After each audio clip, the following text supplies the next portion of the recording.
Hello and welcome to Shoot the Hostage with me, Dan, and my partner, Sarah. We're a movie podcast who talks about a different film each week based on a theme. We do swear and we do spoil the featured movie, so only ever listen if you've seen the film or you don't care too much about spoilers. If you're a regular listener, you can just skip forward until you hear the intro music because you've heard all of this before.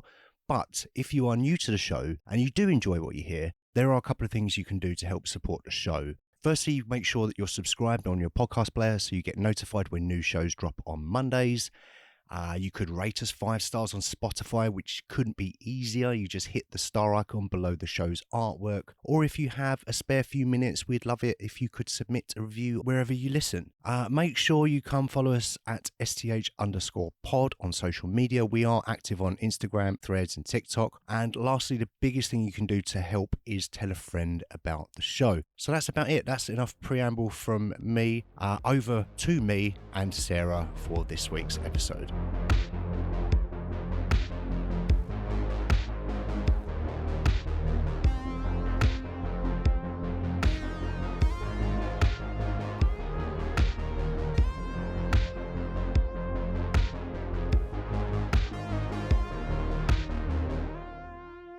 I would like to remake the Bad Lieutenant movie, but I would like it to be with Nicolas Cage. That's not bad. It's not terrible.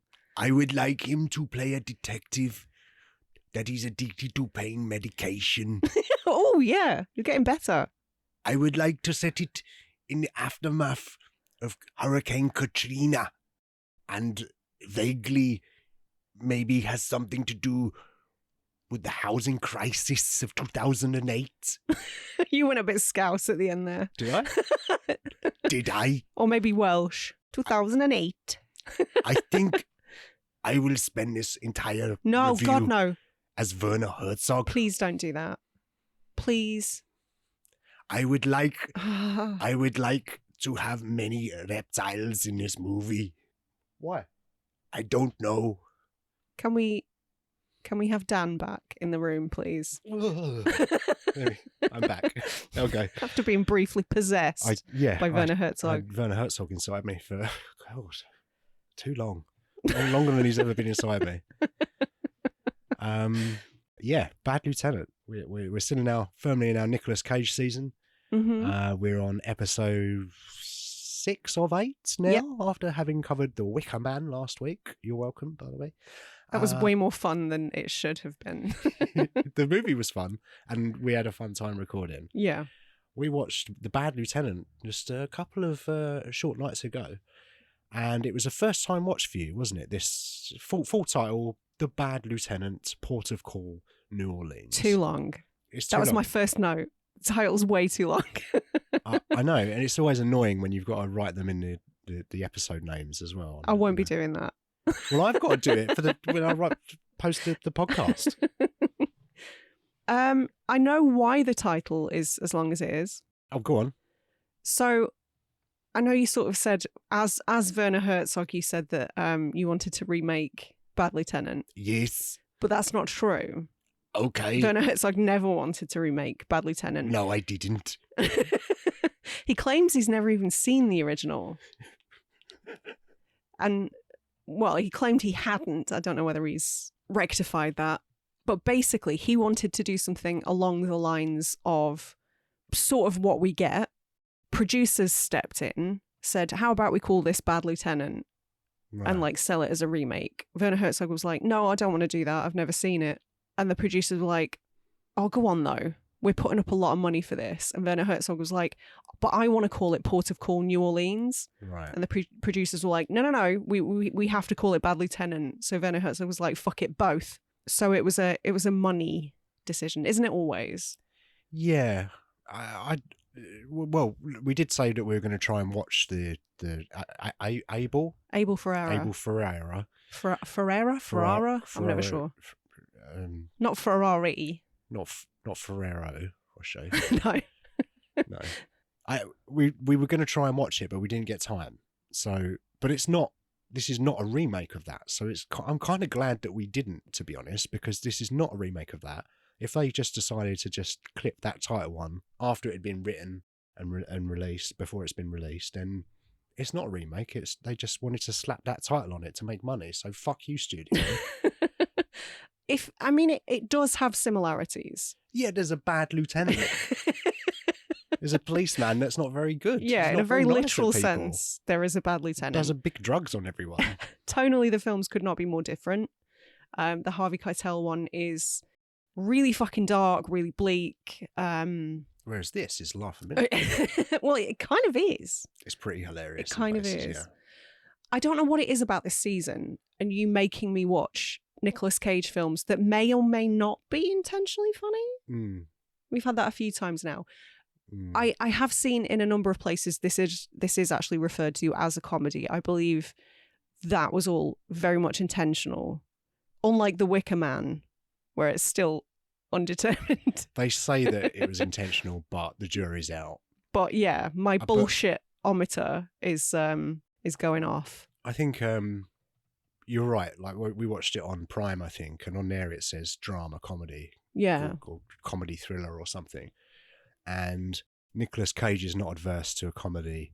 Some of his, Vampire's Kiss was one that we spoke about, which is clearly a comedy. Clearly. But I didn't know that going in. No. So I had a similar experience with this. Yeah, me neither. And also Werner Herzog has got a very strange sense of humour. No shit. And I think anything that's funny in this, I think is clearly intentional.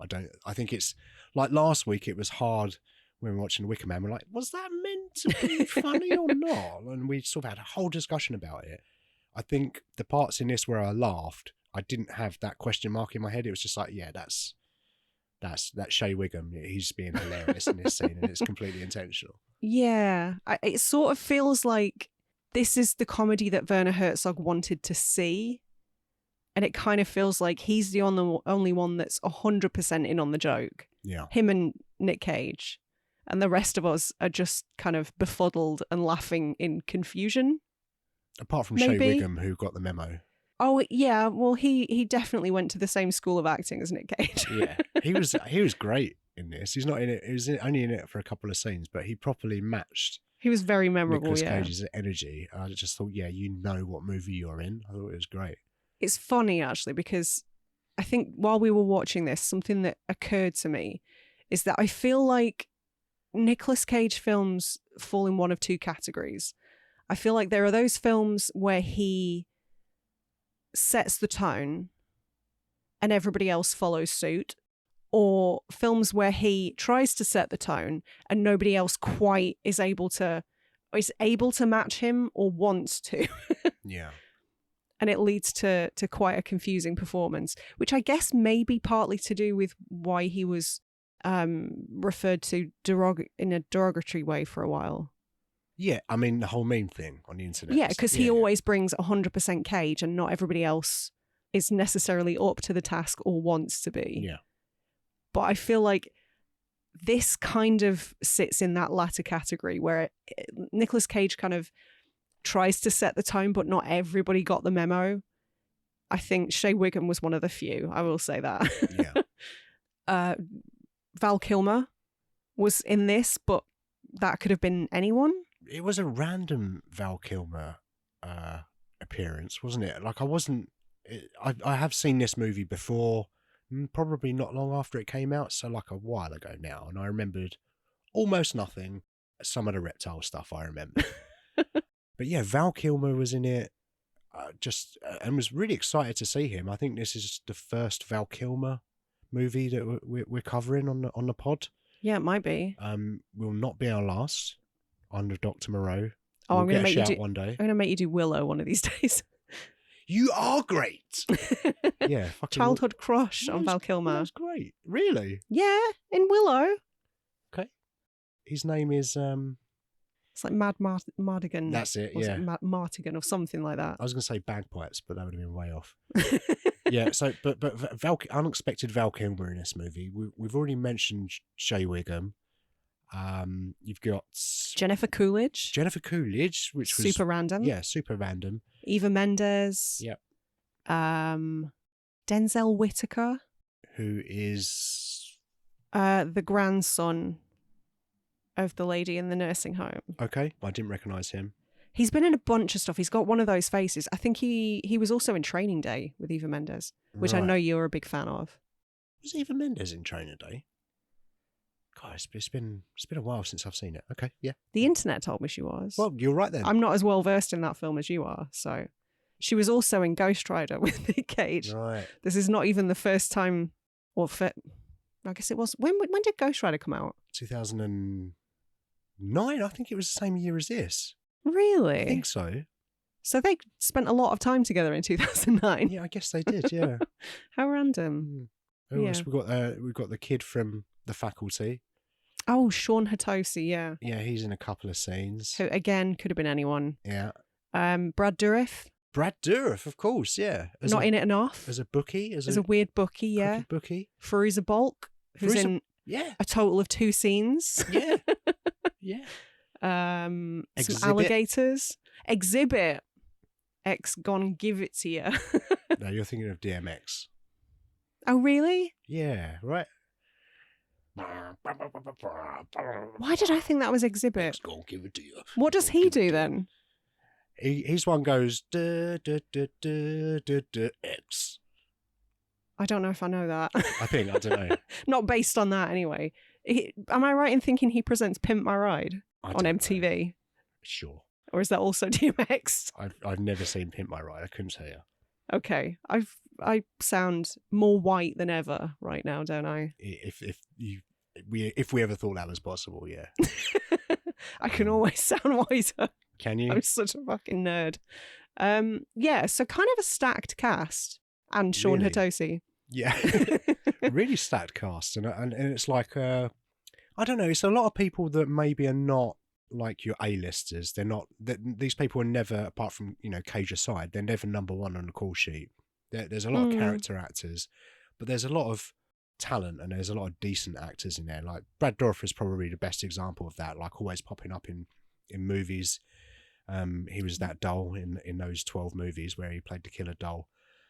And he was the killer in Exorcist 3, wasn't he? Maybe spoilers, sorry for that. He was in Exorcist 3 as an innocent man.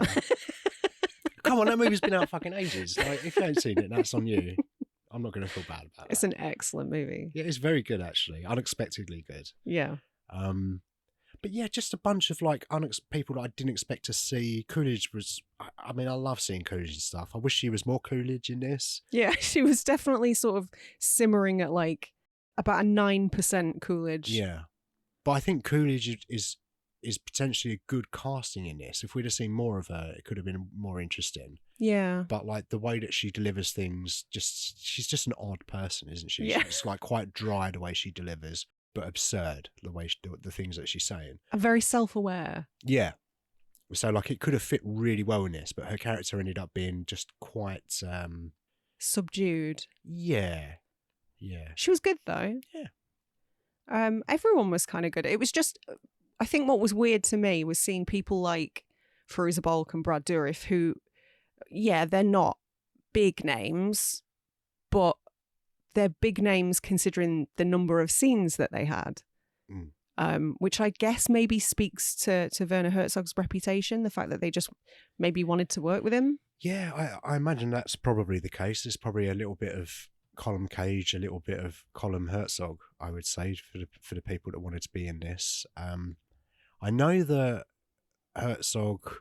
It's funny because I read an article the other day about this movie.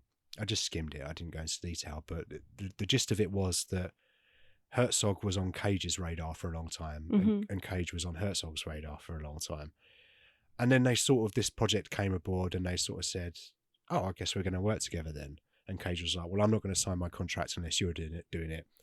And Herzog said, "Well, I'm not going to sign my contract unless you, Nicolas, are doing the movie."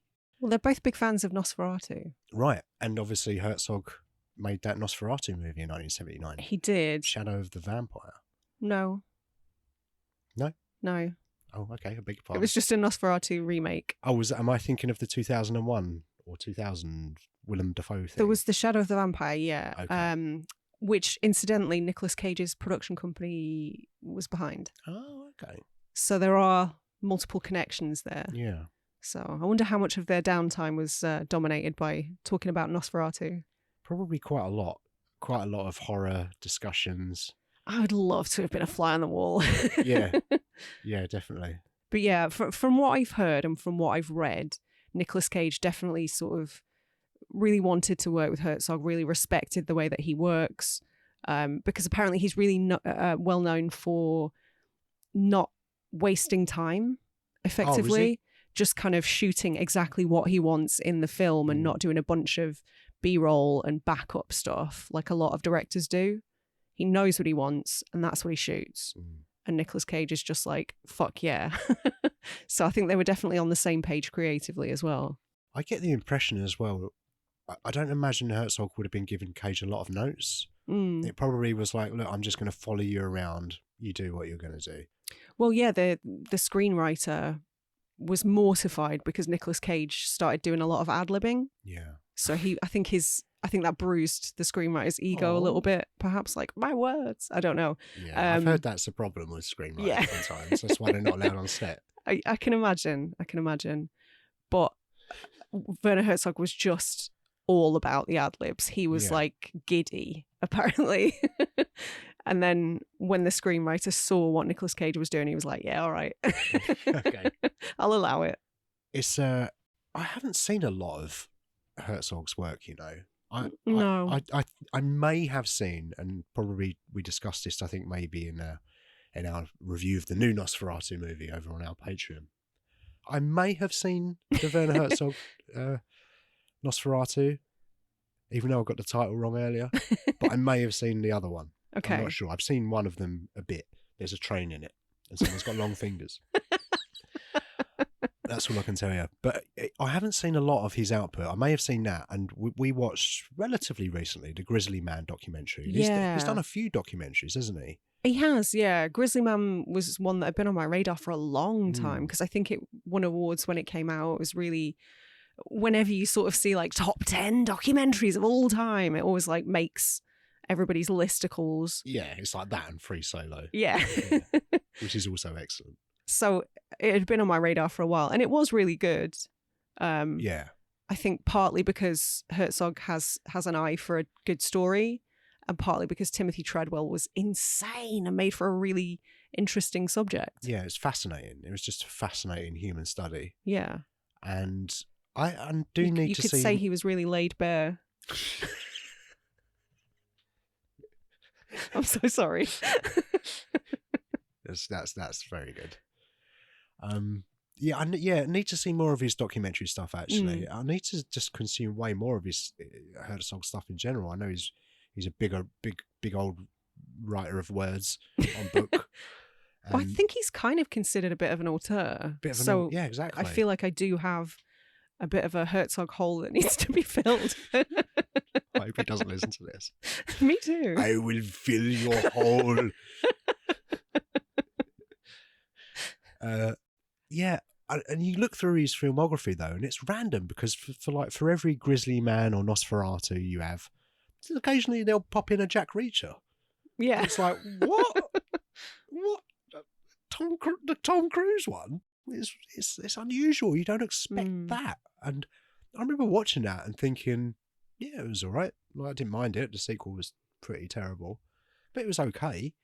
But was it a Werner Herzog movie? Like, why did he do that? Did he just want the money? Yeah, everybody needs a paycheck now and again. Yeah, like, no shade to the guy. That's not what I'm saying. I just, for someone who seems like he's all about the art, whether that's this movie or a documentary, like we said, or writing words on book, like he's all about the art. So to go from like that stuff to a Jack Reacher, I'm just scratching my head a little bit. I like no criticism. If you want the paycheck, you have the paycheck. But I just wonder if it was the paycheck or whether there was something else that he found interesting in that story. Maybe he's a huge fan of the books or something. I don't know. Maybe he's a huge fan of Tom Cruise. Maybe he wanted the scoop on Scientology. That's probably it, isn't it? It's funny because right. I don't know a huge amount about the man, but what I do know, he sort of seems quite a curious person. and maybe like a collector of experiences. So it wouldn't surprise me if he just wanted to do as many different types of things as possible. Yeah, that's fair. That's a good observation. You're probably onto something with that. I think it's probably a mixture of wanting to do something different. Yes, I will do a studio action movie. And also, plus I will get to find out about L. Ron Hubbard and this billion-year contract. Yeah, it's probably a little bit of that as well. And then he does weird things like popping up in The Mandalorian or voicing a tiny alien in Freaks of Nature, that movie that nobody else seems to have seen. Including me. Oh, no, we watched it. Oh, did we? And so if you've seen it, you've forgotten it. What was that? What movie was that then? It was the film where it was like set in a universe where vampires and zombies and werewolves are just an accepted fact. Okay. And he voiced a baby in it. No, a tiny alien. Sorry, a tiny... Oh. What? You'd think I'd remember this. You would think you would remember it. It was pretty memorable. With Werner Herzog voicing an alien. Yeah. With werewolves and zombies and vampires. Mm-hmm. And it's not And Mackenzie Davis. And Mackenzie Davis, right. Yeah. It's no wonder you've seen it. And Cousin Greg was in it. He was the main character. You're literally scratching your face right now. I don't know what this is. I don't remember this at all. We definitely watched it. It's really bothering me because sometimes you'll say a film and you'll describe it and be like, yeah, I can understand why I forgot that. But the description you've given me, like, that should not leave my brain at all. It's a weird movie and it really flew under the radar for a lot of people. Yeah, but you're right. He does his acting as well. And just really random stuff. Yeah, I would like to see the baby. Yeah. And he was so memorable in that became a meme. Yeah. But then I think like the average person doesn't necessarily know who the fuck Werner Herzog is, despite how prolific he's been. He's not a household name. Come on. I don't know. But I feel like, but is he not the sort of person, if maybe you read, like, all you do is read books and you don't watch movies, you don't really listen to music. So you've probably read some of his books. Or maybe you only watch documentaries and you don't read books and you don't watch feature movies. And you've probably seen some of his documentaries. And the same with the movies. I don't know. Does he play the bassoon or anything? Does he release an album that maybe people that like music can enjoy his... God, I would love that. His sounds. Do you know what he should do? Audiobooks. I bet he's done some audiobooks. I bet he's at least voiced his own books. Yeah. Right, get on Audible. Yeah. I did listen to his interview with Adam Buxton, which I think came out in the early stages of 2024, which was very interesting. Okay. Huge recommend. Even if you don't know the guy, if you listen to this, you probably know who Werner Herzog is. But if you haven't listened to that, huge recommend. There's some good chat there. And I think, what was that Mark Commode book I read recently? It's an old book. I can't remember which one it was. It's the one that you bought me. But there's a whole section in that when Commode is talking about going onto one of his sets and Herzog gets shot by a BB gun. Oh, you must have heard this story. I've heard the anecdote, yeah. Yeah. It's actually interesting because I was looking for scenes from the original Bad Lieutenant to jog my memory because it's been such a long time since I'd seen it. And I stumbled upon Mark Commode reviewing this one and he talked about that anecdote. Yeah. Oh, we should have watched that. I should have watched that, actually. Yeah, interesting. Yeah, he talks all about that in that book that I can't remember what it was called. Very, very interesting. Just like got shot by a BB pellet, and Mark was like, "Are you okay? Like you're bleeding. You seem to have been shot." And he's like, "Yes, I will be fine. We just need to finish the movie. I do not need to go to hospital." And everyone was like, "All right, well, he says he doesn't want to go. He doesn't want to go, but should we force him? Like what's going on?" Yeah, bizarre. Just an unusual man, unlike anyone else. And I think that shines through in this film. I think this is such an odd film. I can't really explain because, as I said earlier, I did not go into this expecting any sort of comedy. I don't really know what I expected. I think because the original is so dark and gritty and like so New York, much like everything that Abel Ferrara directs. Everything's set in New York. Okay. and it has that sort of grimy grittiness. Mm. And I think I was expecting maybe something similar in tone. And honestly, until you put this film on, I didn't even know Werner Herzog had directed it. That was complete news to me. It seemed like, I don't know, it seemed like such an outlier based on what I know about him. But again, I think the humour in it and just the weirdness, like the iguanas, which is going to come up again and again, I'm sure. It seems almost like distilled Werner Herzog. Yeah. Like only he could have made it. I think the thing that I've been thinking about the most over the last couple of days is why were there so many reptiles in it? Because you've got Well, it opens on a snake. It opens on through the water. A swimming snake. Mm-hmm. I didn't know that snakes could swim. Now you do. Now I do. That's terrifying. Yeah, it opens with the snake. You have the iguanas, which you mentioned. You have alligators or crocodiles. I don't know what the difference is. And there's that club that Nic Cage frequents, where he steals his drugs from his people. Don't. We'll get to that scene. That's called Gator's Retreat. Yeah. So there's a whole thing there. Like, what does that mean? Well, Gator's Retreat doesn't surprise me because New Orleans. Yeah. So apparently, I read in two different places the reasoning for the setting.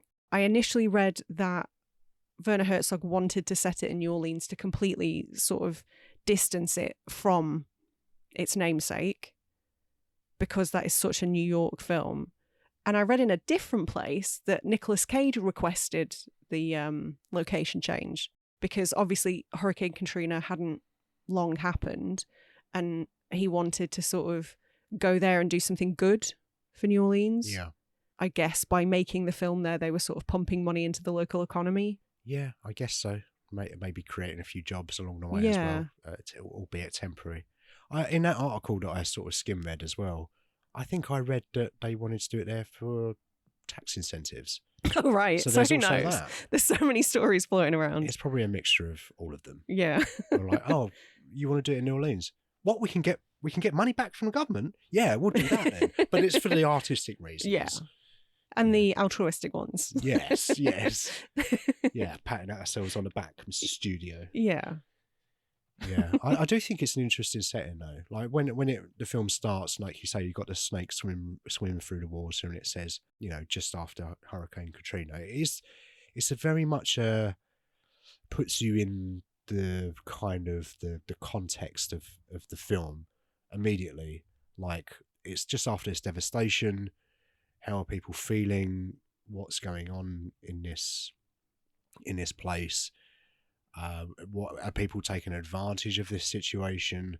There are people that need help that aren't getting it, so are they turning to other things like maybe perhaps crime and things like that to try and get through?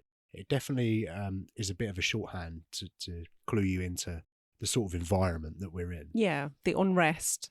Yeah, I thought that was an interesting setting, and it would have been just before the housing collapse as well. So it is definitely in a really interesting socio-economic climate there. Strange time. Yeah. Have you seen many other films set in New Orleans? It's such a distinct place on film.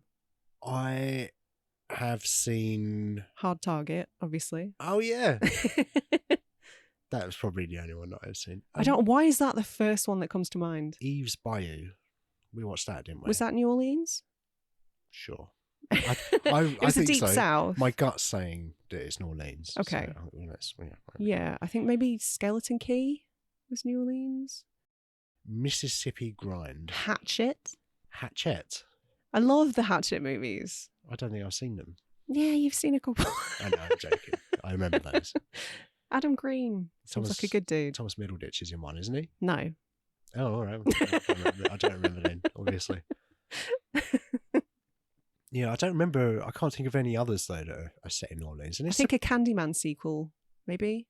Yeah. Okay. I mean, it's a very rich. What's that? The zombie. Is it the? Is it called The Church or something? Or the Michele Soavi, the Italian horror. Oh no, you're thinking of The Beyond, the Fulci movie, The Beyond. Fulci, Yeah. That's the name I was trying to get. Yes, I remember the church. I'm getting it mixed up. The with something church is else. the Michele Soavi one. Yeah, that's right.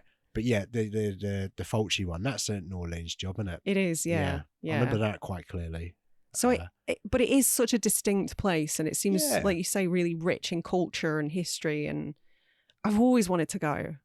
We'll go. We should go one day. Yeah, I'm desperate to. I don't think my hair will cope very well with the swampy air. Okay. And the humidity.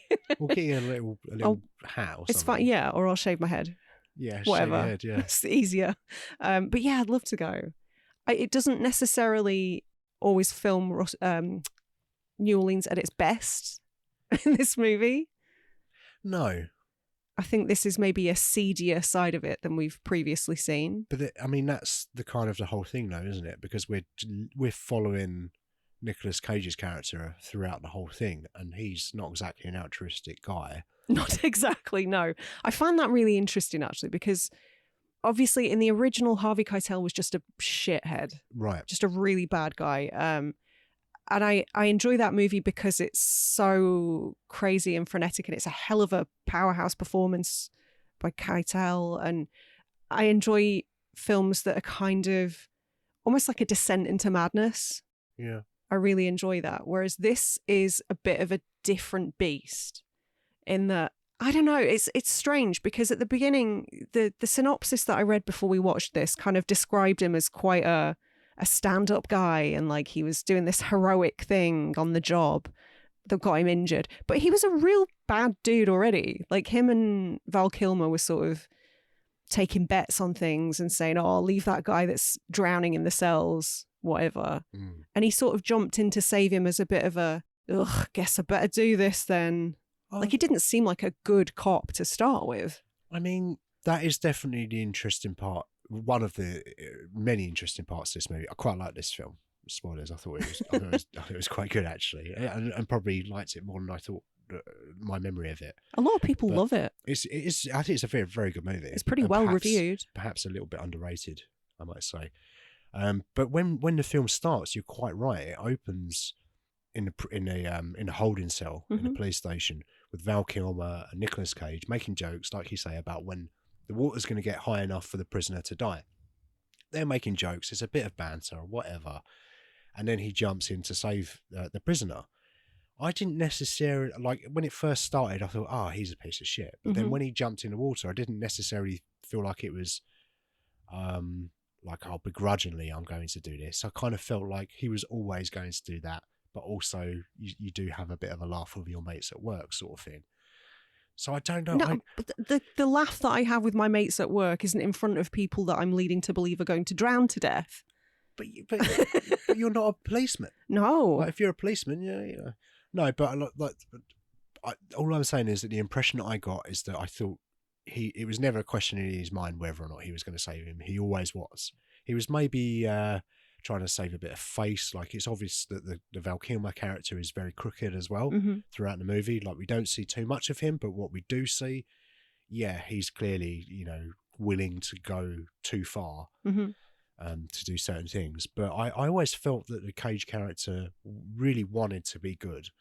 And I thought it was really interesting that after he dives into the water to save the prisoner, and then we do a time jump, and it's he's kind of getting hooked onto the pain medication, and it's his not just slow descent into madness, but like the desperation to try and manage that pain, because either the prescription stuff is not doing it for him, or maybe he can't get his prescription, he can't sleep. I felt like it was I don't know if I would say like a realistic take, but it's like a very real problem with addiction to prescription medication, and often because of injury, where you're just trying to manage pain. I felt like he was more like quite a real character, actually. For all that being said, it's at the beginning, perhaps it's a Nicolas Cage performance, and he goes insane. Yeah, and it's great. I think, I don't know, maybe because I'd seen the original before I saw this, I think perhaps I was just reading it with a more cynical slant. I think to me it sort of felt like a more reluctant act of heroism. But I guess that's because I had Harvey Keitel's performance in mind, perhaps. But you're right, it is sort of understandable. And also, I think something that's really interesting and you don't often see explored in film, like as somebody who suffers with chronic pain, it can change you. Yeah, absolutely. It can literally change your personality. It can change who you are as a person. So I think for Nic Cage's character in this, it's kind of, yeah, he's a junkie now, but also some of the other changes could be because he's in pain all the time and just seeking for a way out. Yeah. And it's not just the pain as well. It's the things that the pain affects. It's, you notice in the film where he's sort of walking everywhere with a slanted shoulder. A bit stiff-legged sometimes. Yeah. Yeah. And, there's that part in the movie when he says, I'm going to go and try and get an hour in the crib. And there's another line of dialogue where I think the captain of the police station says, "You're always working." So I'm thinking, well, he's always working because he can't sleep. He can't sleep because he's in pain. So what's he doing to manage that? He's taking all of these drugs that he can get hold of, but also he's working constantly so he doesn't have to think about the pain. Mm-hmm. He just has something to take his mind off it. And so I thought it was all like really interesting and contextual stuff that he's just and it's all because of that, because of his injury, and he's trying his best to manage that. And he's like, don't get me wrong, he's a piece of shit. Mm-hmm. Like what he does in the film, like there's a lot of stuff that you wouldn't do, but you can sort of see how he gets there. And there is some stuff that you're like, oh, you kind of want to do the right thing, don't you? But you just are doing it in a very self-serving way. Yeah, I see what you mean. I think it's interesting because, like I say, it's not a perspective we see often in film. But I think because it's Nicolas Cage and because the performance is so big, it's easy to sort of write it off as kind of satirical. Well, I think it absolutely is a satire. But as we've just said, like it's not totally ungrounded. Mm. Like it has elements of his character and what happens to him and what leads him on this path are believable. Yeah, it's absurd, and I think you need an actor like Cage to kind of walk that line between being big and absurd and stupid, because I think there's a lot of other stuff that's going on in this movie as well about corruption and taking advantage of people. You kind of need that, and that's kind of the satirical edge that I'm talking about. But it goes so far that it kind of leans into absurdity, I think, a little bit. Oh yeah, for sure. But I think that's the world we live in. Sometimes it can be absurd, and I think that's kind of what they're tapping into. That's the impression that I get in this movie. Like, yes, it's insane and it's weird and it's absurd, but like, well, isn't life absurd though? Like, you look at these scumbags making billions a year out of the pharmaceutical industry, out of literally people becoming junkies and addicted to their drugs and paying absolute fortunes for it. Especially in America with the opioid crisis. Exactly. And like, as silly as a lot of what happens in the film is, it is kind of grounded. That's ultimately what I was trying to say. Like, yeah, I think you're right. I think it does go to some absurd places. Like some of the Cage's scenes are just incredible and really fun. Watching him sincerely talk about a rusty spoon was new to me. Yeah, it was great. But it's set in a very real environment, like we said, the post-Katrina, New Orleans, the becoming addicted to pain meds. Like, these are all real problems that America has. Bit of social and civil unrest. Yeah, exactly. Government and corporations taking advantage of the little people. Like, it's all there, but it's done in a way that is like, yeah, I can see this, and isn't this ridiculous? Like, I get what they're doing, and that's why I think that this is like, it's just a good movie. I think it's a good movie. I think it's underrated because of all of those reasons. I think so. A stumbling block I agree with everything you've just said, but the biggest stumbling block for me was just, and I'm going to struggle to really articulate this because I can't necessarily pinpoint the difference between this and the original, is that a lot of it's just unpleasant to watch. Like, he is a scumbag, or he becomes a scumbag for whatever reasons, whether the reasons might be understandable or not. He's horrible. Yeah, he's an opportunist. Yeah, but so was Harvey Keitel's character, Right. and he didn't have the chronic pain. He was just Okay. a bent copper who did a lot of drugs Loved and cocaine. and sort of borderline sexually assaulted people who he pulled over in cars. But there's kind of an element of redemption for him at the end. In the original? Yeah. Right, okay. In a way. And not to jump ahead of myself, but I think the way this is all tied up in a neat little bow sort of annoyed me. I didn't love that. I know that's part of the satirical edge that it has. I wouldn't say that it is tied up in a neat little bow, but we did sort of have a brief conversation about it the other night. So I think I know where you're coming from. We'll but get to it. We can dig into that. Yeah. But because of that, I don't understand why I really like the original and I like this one a lot less. Because if anything, Nicolas Cage has more of a reason why he is the way he is, and Harvey Keitel is just a dick. Yeah. It's really strange. You don't always need a reason, do you? Like, it depends on what you're watching and what you're watching it for and what it's doing for you. I suppose I haven't seen the original. Maybe I'll watch that and go, this is a masterpiece and I'll like it more than this.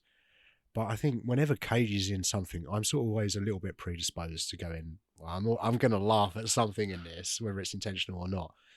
And grounding his character, I just thought really worked very well for me. But that's not to say that I couldn't watch another film where someone is just a complete scumbag for seemingly no reasons, or perhaps there are reasons that aren't fully explained, that are just hinted at maybe. And that can be enough as well. I think it's definitely a matter of personal taste for me, Yeah. because films like Wolf of Wall Street, for example, obviously Masterpiece. across the board critically acclaimed. Everybody loves it. You think it's a masterpiece. I struggled with it, man. Because, and I get it. I get it that it's played for laughs. It's a comedy, what have you. But he's such a piece of shit. Yeah. I don't enjoy watching that. I don't know. I think I struggle with that for the same reasons I struggled with this. I don't know why that's such a stumbling block for me. And yet I'll watch horror films where people are murdering teenagers for no good reason and think it's excellent. like you say, it's just a matter of taste. Wolf of Wall Street is a really good comparison. Like, I enjoy that movie, and like you say, everybody on the planet apart from you enjoys it.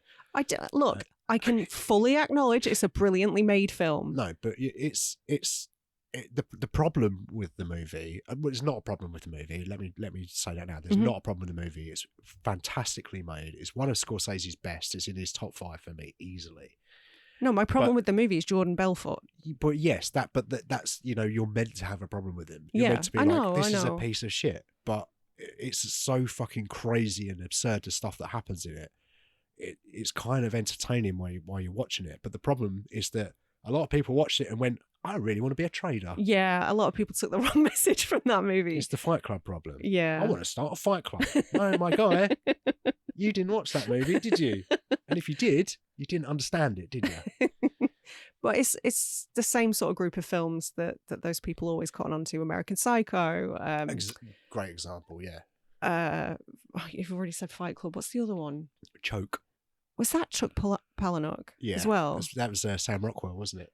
Was it? Yeah, he loves wanking. Yeah. In the movie, I don't know about Sam Rockwell. Maybe he does. I don't know. Who doesn't love wanking? Most people enjoy it, I think. Someone without hands. Oh, dark. But I'm sure there's a tool replacement for that. Yeah. But movies like that, like you say, American Psycho, Fight Club, like there's a bunch of those movies. That The Matrix is another one that they all just people take the wrong message from it. Oh, don't the fucking red pill. Yeah. Oh my god, yeah, you're absolutely right. Like, and twat face, what's his name? Andrew Tate. Yeah, you knew what I was talking about. The amount of times he brings up the Matrix. Yeah.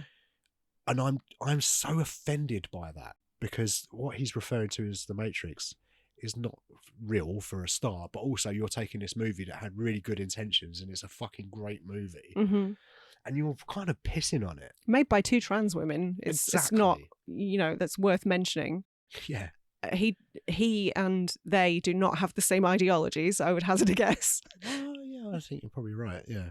But so that's yeah, just a good example of people taking a property and just completely taking the wrong lessons from it, not really understanding what they're watching. But it's difficult though, isn't it? Because if It you is. sort of if you accept that once a piece of art is out into the world, everybody gets to draw their own conclusions, Yeah. everybody gets to take their own read of it, then who are we to say anybody's doing it wrong? It's really difficult. I would say anyone that watches Andrew Tate content unironically. Yeah, and if you're using it for nefarious purposes, like to further your own agenda, then that's bad, obviously.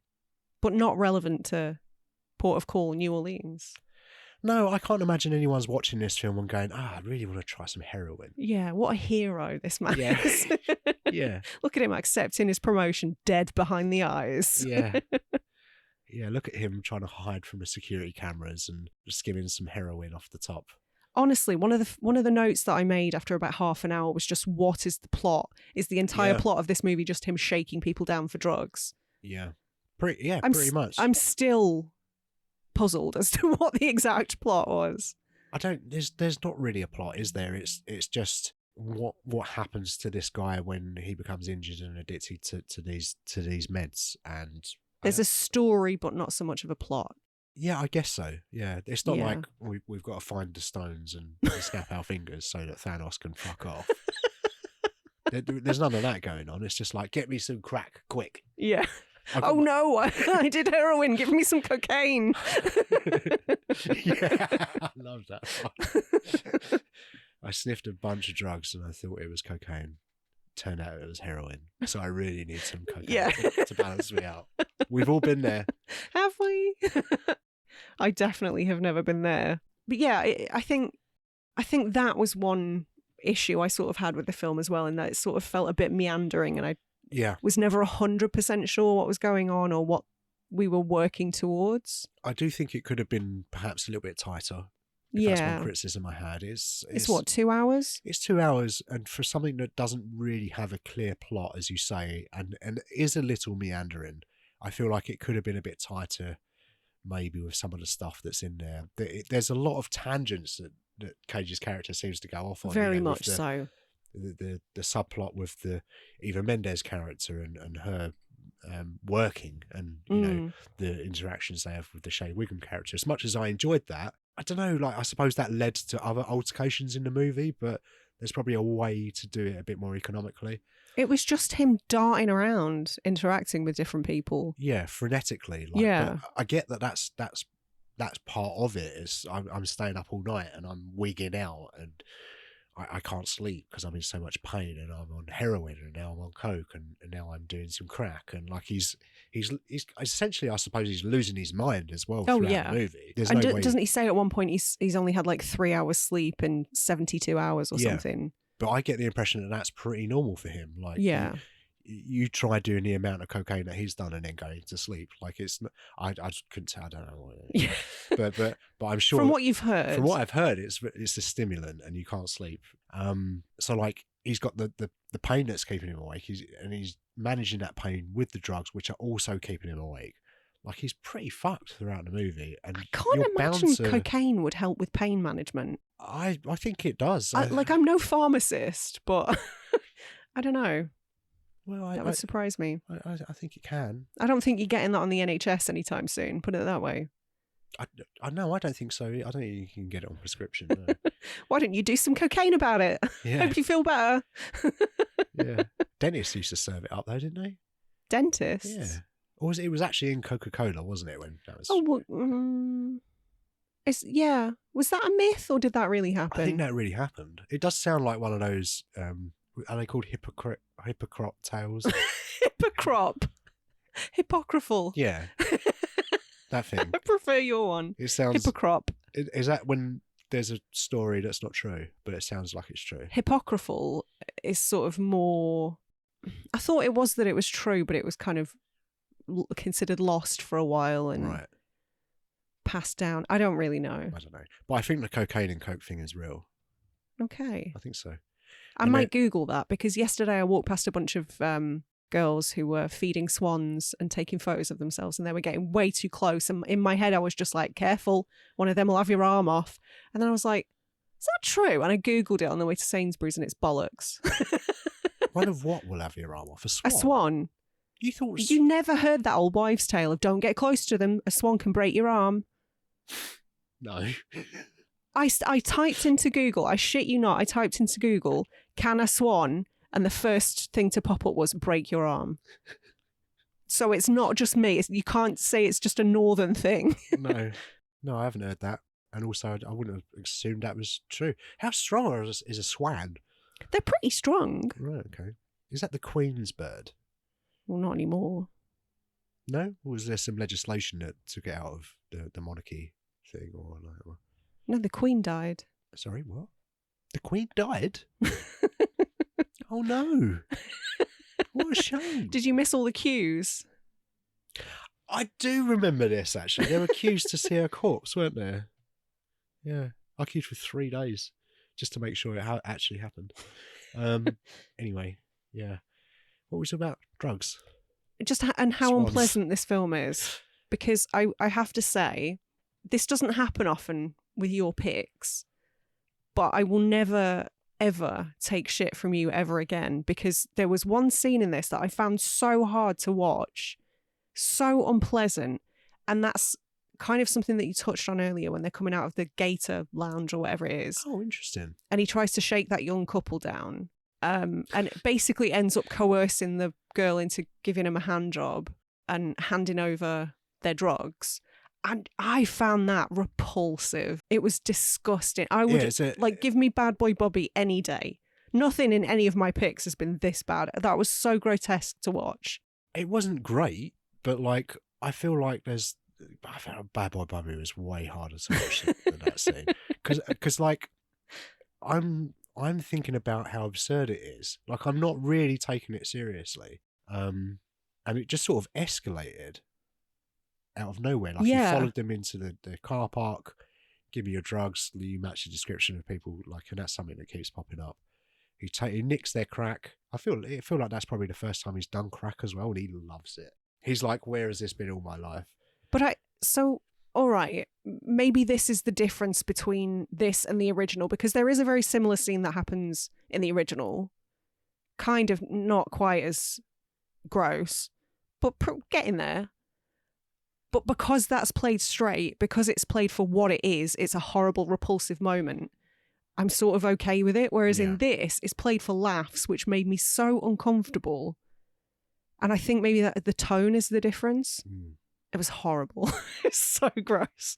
I thought it was quite funny. I couldn't bear it. And I really like the part when the guy tries to run away and he shoots his gun in the air. He's like, no, you've got to watch. Horrible. Yeah.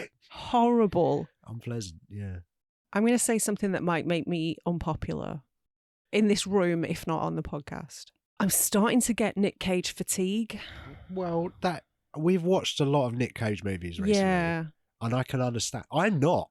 I know you're not. You're still sitting there in your Nicolas and the Cages t-shirt. I am loving this season. This might be my favourite season yet. I'm at a point of Nic Cage saturation, I think. He's a lot. He's a lot. Why do you think that is? Just the amount of Nic Cage stuff we've done? Is it because you've been thinking about Nicolas Cage for the last 6 weeks? Yeah, I think so. And because his performances are so big, and he almost always plays characters that would be insufferable to be around. Oh, yeah, without question. Oh, no, not almost always. Absolutely always. Yeah. I'm literally trying to. That's a really good question for our rap show, actually. Like, what has he ever played a likable character? What Nicolas Cage character would you actually want to have a drink with? Maybe him from The Unbearable Weight of Massive Talent, where he's playing actually Nicolas Cage. Yeah, but a weird version of himself. That might be the answer. Is no, actual Nicolas Cage is probably the best one. Yeah, he's played some odd roles. I like to think of this as being in the same universe as The Wicker Man. I thought about that. Did you? Yeah. It's been strange to watch 2 films on the bounce where he's played a cop. Well, he's been a cop in almost all of my picks, or an FBI agent. That's true. In the first one, God! Right, Vampire's Kiss, book salesman or something. I think he works at a publisher. Yeah, whatever. Book salesman, like he works at Waterstones on a Saturday. He works at books. After that was The Rock, where he's FBI. Yeah. Face Off, where he's FBI. Well, he is, you know. And then what was it after that? Snake Eyes, cop. Jesus Wicker Christ. Man, cop. This one, cop. And then next week, which we're not revealing yet, Have him and Dean Norris ever been in a movie together? Is Nicolas Cage the most typecast as a cop, or is it Dean Norris? That's my question to you.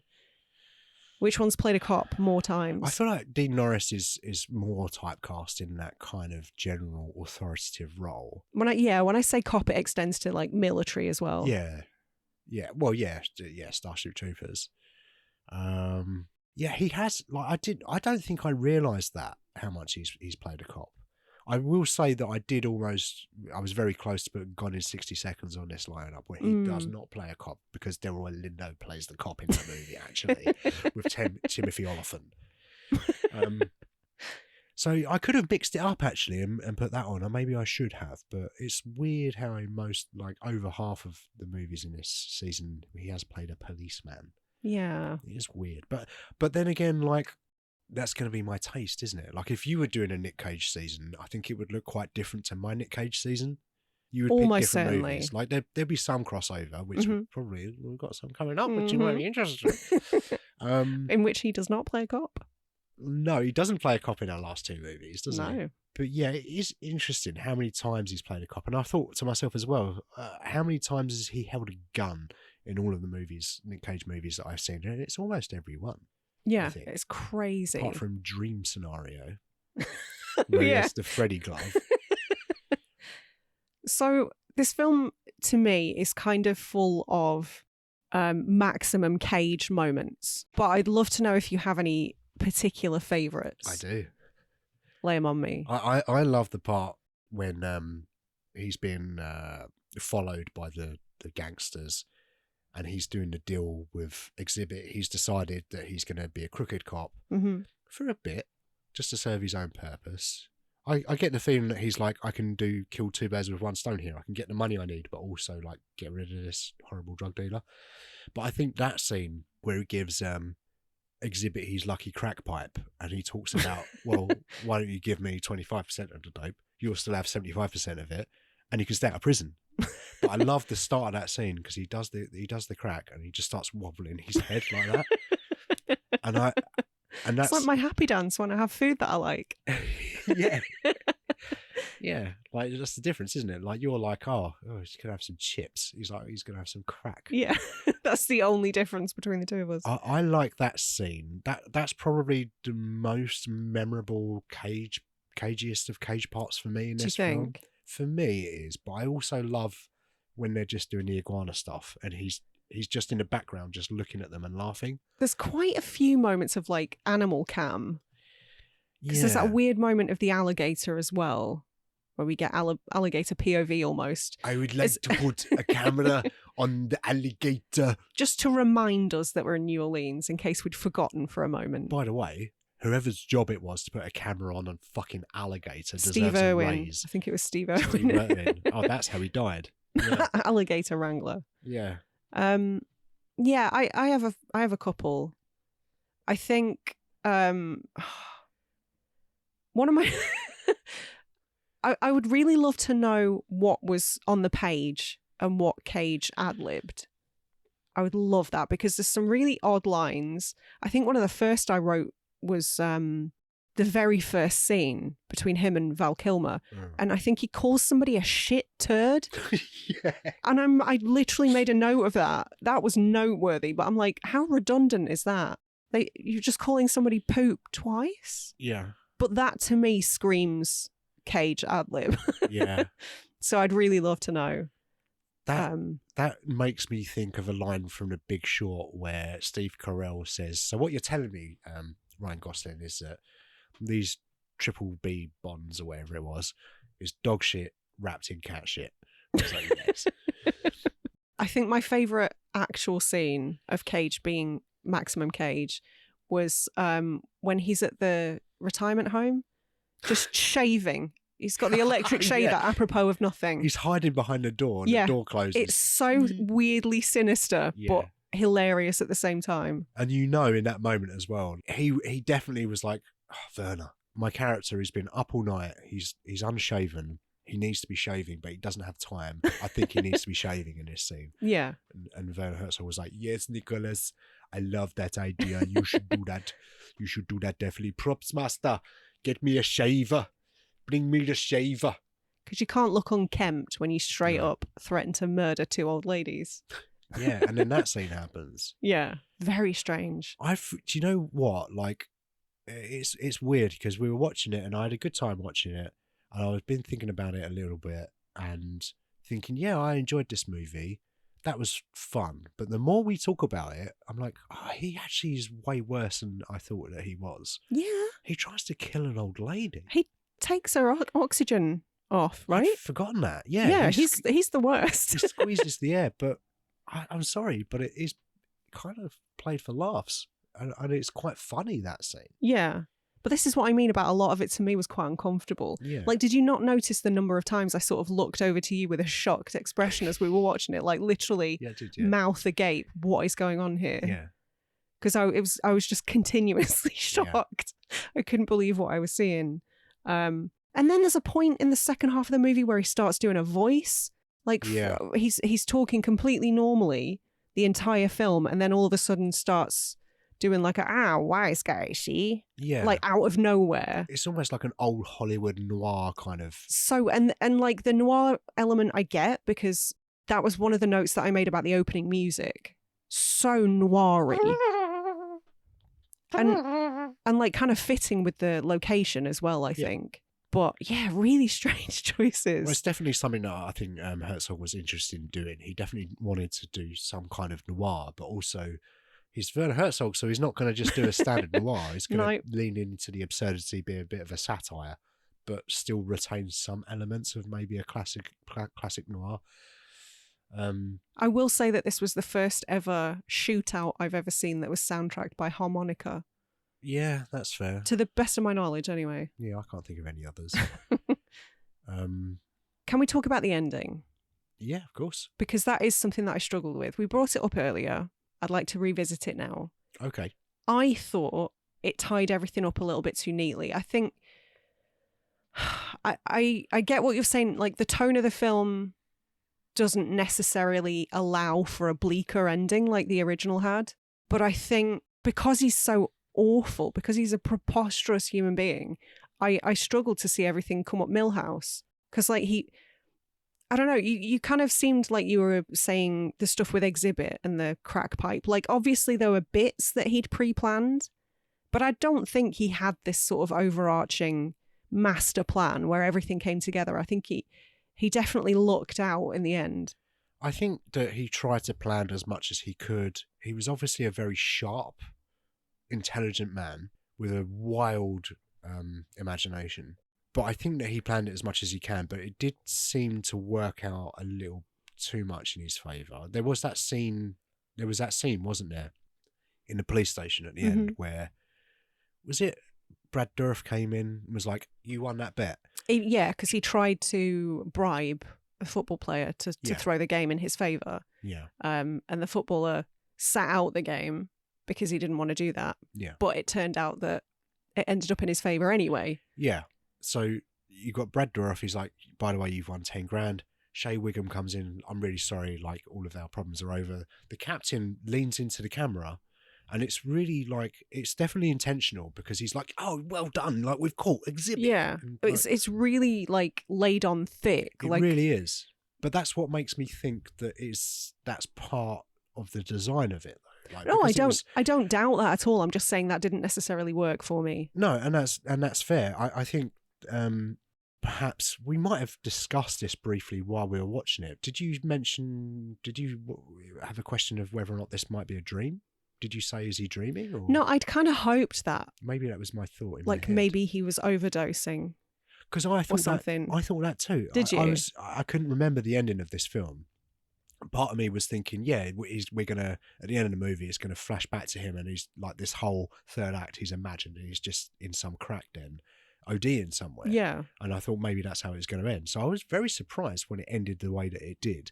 I don't necessarily feel like it's the neat ending that it appears to be, but I think it's an interesting take on, let's say, a quote unquote neat ending where everything's tied up. Yeah, because he stumbles into yet another promotion, doesn't he? Yeah, he does. He gets promoted again. They've caught all of the bad guys. as far as everyone else is concerned, all of the family, because the whole family, his dad, his Coolidge, his stepmom, his partner Eva Mendes, they're all clean substance abuse problems, and they've all cleaned themselves up for the final scenes of the movie. And you're led to believe, or you're meant to believe, that also Nic Cage has cleaned himself up, and you know, now he's got promotion and he's clean, perfectly clean now. But that's not the case. Like, he's still out working nights, and there's a repeat of the scene outside of the Gators retreat where he follows another couple into that dingy car park, and it's almost exactly a beat for beat remake of that scene from the first act. So I think it's like an ending that's meant to appear neat. But what I like about that is that I find it quite. I don't know if Don't say realistic. I don't know if I would say realistic, but I understand what they were going for, in that, oh, this white policeman has somehow fallen upwards. Yeah. Everything has worked out for him. He's still fucked up, but no one knows that because he's hiding it better now.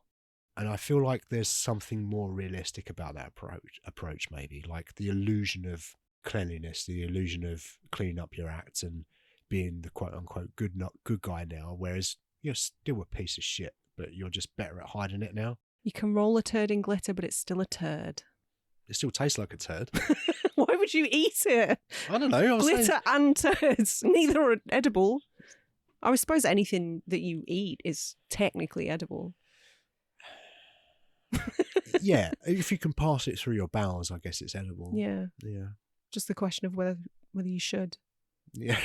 Yeah, it's that Jeff Goldblum quote from Jurassic Park, isn't it? Yeah, that's what he was referring to. So I didn't mind this ending because I hear what you're saying. I think it does feel like it's all of a little bit too neat, but I don't know, there's something about it that I find more haunting in a way. That's fair. The way that it appears like everything's nice and sweet, but it's really just not. Concealing the rot underneath. Yes.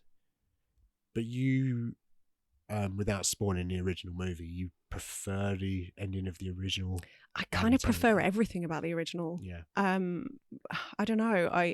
There's quite a few Abel Ferrara movies that I love. That one and Ms. 45 are probably my favourites that I've seen. I think Driller Kill is one that he was maybe most famous for. Certainly that's what put him on my radar when I was a teenager, because that was one of the OG video nasties.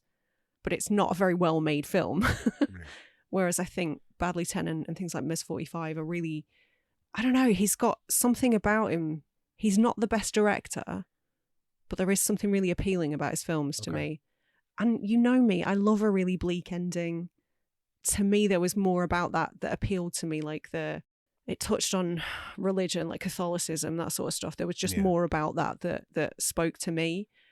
And I don't necessarily think this one is a bad film by any stretch. No, I know. I get that impression. Yeah. And I think it's genuinely well made. I see what they were going for. I think it's very interesting. It just there was a bunch of stuff that didn't necessarily work for me. Yeah.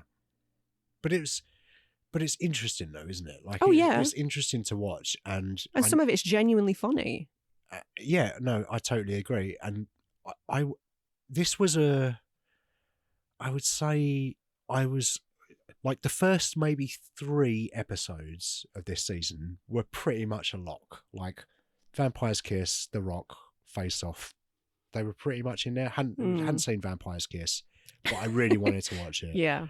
And because it was, its reputation. And aren't you glad we did? And I'm so glad. It's now like my top 5 most favourite Nicolas Cage movies, for sure. Maybe it's in my top 1. Maybe it's amazing, and I need to buy it. Well, I've not bought it yet. I know, it's hard to get hold of. But this is definitely like in the mid area of the season, all the ones that I was like, I'm not sure which ones to go for here. Unfortunately, I thought that I was diversifying the season quite a lot, but yeah, we've done another cop one. But I think it is different to those other ones. Yeah. Like it's a much darker movie in tone, and it has its moments. It is funny in places. He didn't punch any women. He didn't. No. Thankfully. We had enough of that in the Wicker Man episode. I had my fill. Yeah. But I don't know, like this mid section of the season, I was kind of like, oh, these there could be a few options here. But I am glad that I chose this one because I do feel like it's a bit different to the others. Like we said, there's kind of the original, whether or not it was based on the original and what that, it feels like there's a whole story there to dig into. Yeah, that we haven't. I don't necessarily think it was. I know Werner Herzog was sort of quoted as saying that this one was, he wanted it to be about what he termed the bliss of evil. The bliss of evil. Yeah. So I think maybe knowing that beforehand, I might have got more out of it, perhaps. Yeah.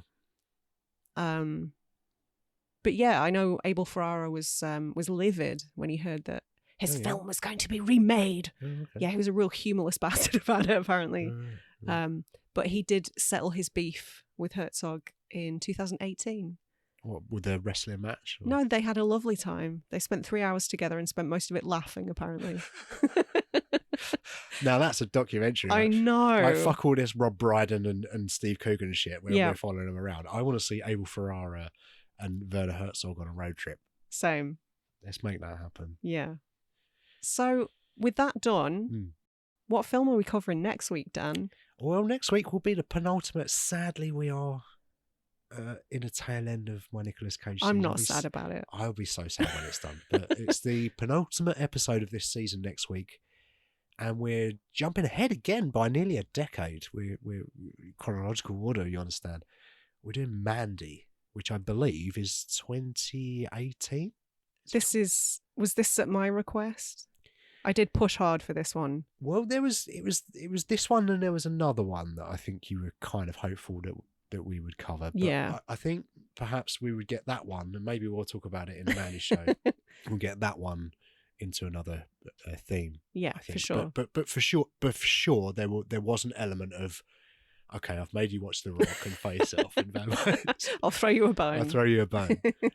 But also, like, it's a great movie, and I think I've only seen it once, and it's one of those where I was like, it kind of blew me away when I saw it, and it's one of those that stayed with me for a long time.